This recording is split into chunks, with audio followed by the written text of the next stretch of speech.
Hello friends, welcome back to this last video in the candlestick series. इस video में हम समझेंगे कि कैंडलस्टिक्स को ट्रेंड लाइन के साथ कैसे कंबाइन करके देखा जा सकता है।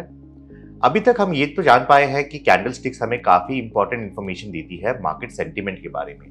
अब क्या हम वो इंफॉर्मेशन को ट्रेंड लाइन के साथ यूज कर सकते हैं, इसको हम समझने की कोशिश करेंगे इस वीडियो के द्वारा।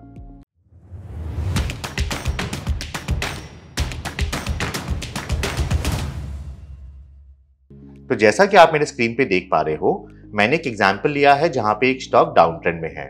ये चार्ट है टीवीएस मोटर का on a monthly time frame.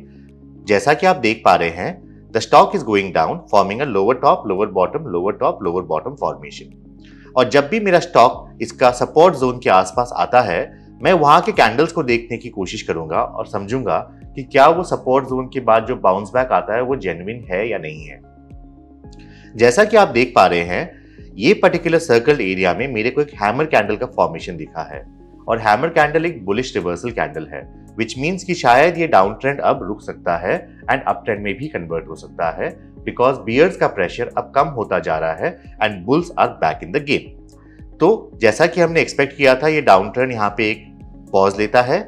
एक छोटी से मंथ के कंसोलिडेशन के बाद ये ऊपर जाना शुरू कर देता है।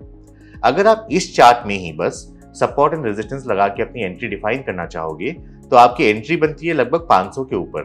बट यूजिंग कैंडलस्टिक्स आपको ये एंट्री 350-400 के लेवल पे ही दिख जाती है। एंड अब आप छोटे टाइम फ्रेम में जाके देखोगे, आप अपनी एंट्री बहुत ही बेहतरीन तरीके से डिफाइन कर सकते हो।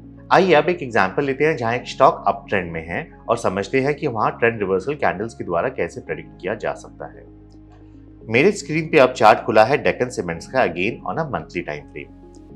ये स्टॉक एक अप ट्रेंड में है, forming a higher top higher bottom formation. ये एक फर्स्ट सिग्नल था मेरा कि बुल्स का प्रेशर वीक होता जा रहा है, because there was a huge bearish engulfing candle that was formed. And ये सेम सिचुएशन मुझे दोबारा दिखी जहां पे मुझे एक बियरिश इनगल्फिंग कैंडल दिख रही है। इससे ये पता चल रहा है कि बियर्स अब वापस आ रहे हैं और बुल्स का प्रेशर अब कम होता जा रहा है। And if I had a long position on this particular stock, ये जोन पे शायद मैं एग्जिट लेना चाहूंगा ताकि मैं अपना कॉस्ट ऑफ होल्डिंग कम कर सकूं और जब ये प्राइस नीचे आएगा तब दोबारा इसमें एंट्री ले सकूं। और जैसा कि हमने जाना, ये स्टॉक एक कंसोलिडेशन के बाद डाउन ट्रेंड में कन्वर्ट हो गया।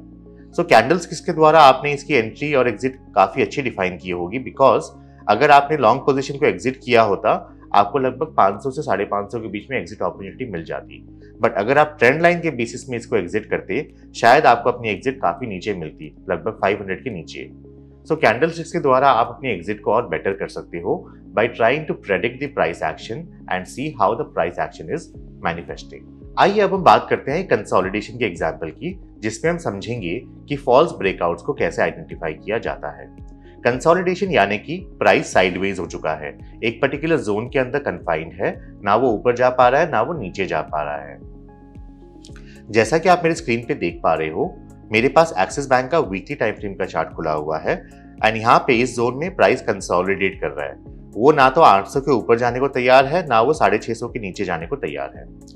अब जैसा कि आप देख पा रहे हो, जब भी इसने यहाँ ऊपर जाने की कोशिश की, यहाँ पे मुझे दिख रहा है कि काफी बड़े शैडोज आ रहे हैं और यहाँ पे इस जोन के ऊपर ये क्लोज नहीं दे पा रहा है। This is a clear indication of a false breakout, because buyers try तो कर रहे हैं प्राइस ऊपर लेके जाने की, लेकिन सेलर्स ने आके उन पे प्रेशर बनाया और प्राइस को ऊपर जाने नहीं दिया। इसको आप एक ड्रैगन फ्लाई डोजी भी कह सकते हो, बिकॉज इसका आकार एक ड्रैगन फ्लाई डोजी के समान है।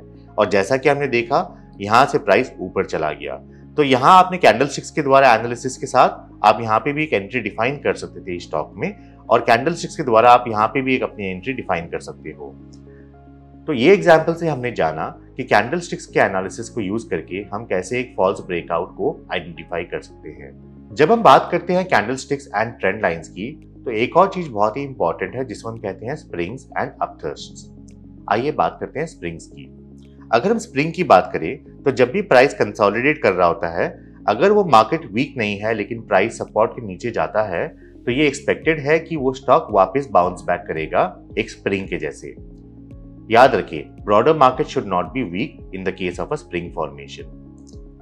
अगर हम एक एग्जाम्पल के द्वारा इसको समझें, तो मेरे पास वीकली टाइम फ्रेम पे फर्टिलाइजर्स एंड केमिकल्स लिमिटेड का चार्ट खुला हुआ है, जहां पे प्राइस एक कंसोलिडेशन फेज में था।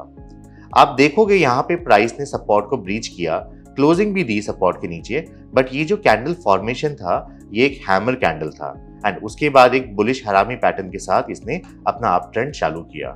सो ये कैंडल स्टिक से आपको पता चला है कि इवन दो या close was below the support, ये क्लोज सस्टेनेबल नहीं होगा एंड शायद मार्केट ऊपर ही जाने वाली है और ये प्राइस भी ऊपर ही जाएगा, और वैसा ही हुआ। तो ये एनालिसिस से आप ये समझ पा रहे हो कि स्प्रिंग पैटर्न क्या होता है और कैसे आप कैंडल स्टिक्स के द्वारा स्प्रिंग पैटर्न को आइडेंटिफाई कर सकते हो। आइए बात करते हैं अपथर्स्ट की। अगर आपका प्राइस कंसोलिडेट कर रहा हो और वो रेजिस्टेंस के ऊपर जाने की कोशिश करता है लेकिन ब्रॉडर मार्केट्स वीक है, तो वो ब्रीच सस्टेनेबल नहीं रहेगा। That is the expectation. जैसा कि आप ये एग्जांपल देख पा रहे हो मेरे स्क्रीन में, बैंक ऑफ बड़ौदा का चार्ट खुला हुआ है वीकली टाइम फ्रेम पे, और यहाँ पे इस जोन में प्राइस ने रेजिस्टेंस को पार करने की कोशिश की। इसने एक अच्छा कैंडल फॉर्मेशन भी दिया, लेकिन ये कैंडल ने पुराने कैंडल के विक को पूरा कवर नहीं किया, विच मीन्स कि सप्लाई का प्रेशर है अभी भी एंड सप्लायर्स अभी भी बैठे हैं जो बायर्स पे हावी हो रहे हैं। एंड उसके बाद जो कैंडल फॉर्म हुआ वो एक inverted hammer kind of a candle form हुआ, which is a clear indication कि ये बुल प्रेशर सस्टेनेबल नहीं है। और जैसा कि हमने समझा, प्राइस वापस नीचे आ गया।